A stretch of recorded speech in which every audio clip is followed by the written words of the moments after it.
നെടുങ്കണ്ടം ഇരട്ടക്കൊലപാതക കേസിൽ പ്രതിയുമായി തെളിവെടുപ്പ് ഇന്നും തുടരും. ഉച്ചയോടെ പ്രതി സജിയെ കോടതിയിൽ ഹാജരാക്കും. സജിയുടെ പിതാവിന്റെ തിരോധാനത്തിലും പോലീസ് അന്വേഷണം ആരംഭിച്ചിട്ടുണ്ട്. പ്രിൻസ് വിവരങ്ങൾ പങ്കുവെക്കുന്നുണ്ട്. പ്രിൻസ്, വർഷങ്ങൾക്ക് മുൻപാണ് ഈ സജിയുടെ പിതാവും ഇത്തരത്തിൽ ദുരൂഹമായി കാണാതായ സാഹചര്യമുണ്ടായത്. എന്താണ് മനസ്സിലാക്കേണ്ടത്? അതിലും ഈ പ്രതിക്ക് പങ്കുണ്ട്, സജിക്ക് പങ്കുണ്ട് എന്ന തരത്തിലാണോ പോലീസിന്റെ നിഗമനം? ഈ രണ്ട് കൊലപാതകങ്ങളും അതുമായി ബന്ധപ്പെട്ട സാഹചര്യമടക്കം തെളിവുകളടക്കം പോലീസ് ശേഖരിച്ചു കഴിഞ്ഞോ? രഞ്ജിത്ത്, ഇരട്ടക്കൊലപാതക കേസിലെ പ്രതിയെ സജിയെ ഇന്ന് 11 മണിയോടെ കോടതിയിൽ ഹാജരാക്കി കസ്റ്റഡി വാങ്ങുന്നതിനുള്ള അപേക്ഷ പോലീസ് നൽകും. നിലവിൽ ചോദ്യം ചെയ്യൽ തുടരുകയാണ്. ഇന്നലെ സജിയെ സംഭവ സ്ഥലത്ത് എത്തിച്ച് തെളിവുകൾ ശേഖരിച്ചിരുന്നു. ഇന്നും ആവശ്യമെങ്കിൽ വീട്ടിലെത്തിച്ച് തെളിവുകൾ ശേഖരിക്കും.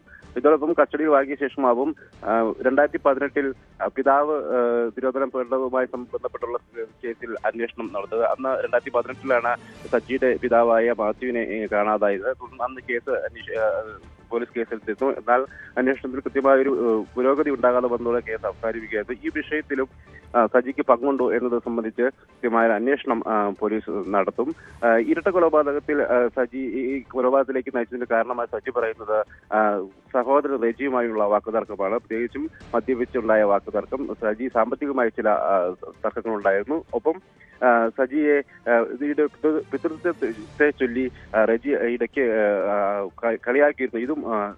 ഇതും പകയ്ക്ക് കാരണമായി. ഒപ്പം സജിയെ വിവാഹം കഴിക്കാൻ റെജി അനുവദിച്ചിരുന്നില്ല എന്നതും പകയ്ക്ക് കാരണമായി. ഇതൊക്കെയാണ് ഈ കൊലപാതകത്തിലേക്ക് നയിക്കാനുള്ള കാരണമായി സജി പോലീസിനോട് മൊഴി നൽകിയത്. കഴിഞ്ഞ ഞായറാഴ്ചയാണ് കേസ് അന്വേഷണമായി പോലീസ് എത്തിയപ്പോഴുള്ള സജി ഈ വീട്ടിൽ നിന്നും ഒളിവിലേക്ക് പോയത്. വീടിന് സമീപത്തെ മലമുകളിൽ ഒളിവിൽ കഴിയുകയായിരുന്നു. തുടർന്ന് തിങ്കളാഴ്ച ഈ വീടിന് സമീപത്ത് നിന്നും ഈ മരണപ്പെട്ട രണ്ടുപേരുടെയും മൃതദേഹം കുഴിച്ചിട്ട നിലയിൽ കണ്ടെത്തുകയായിരുന്നു.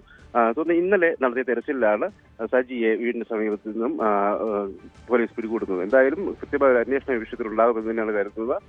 സജിയുടെ ഇരുവരുടെയും കൊലപാതകത്തിനൊപ്പം പിതാവിന്റെ തിരോധാനത്തിലും കൃത്യമായ അന്വേഷണം നടക്കുമെന്നാണ് പോലീസ് വ്യക്തമാക്കുന്നത്.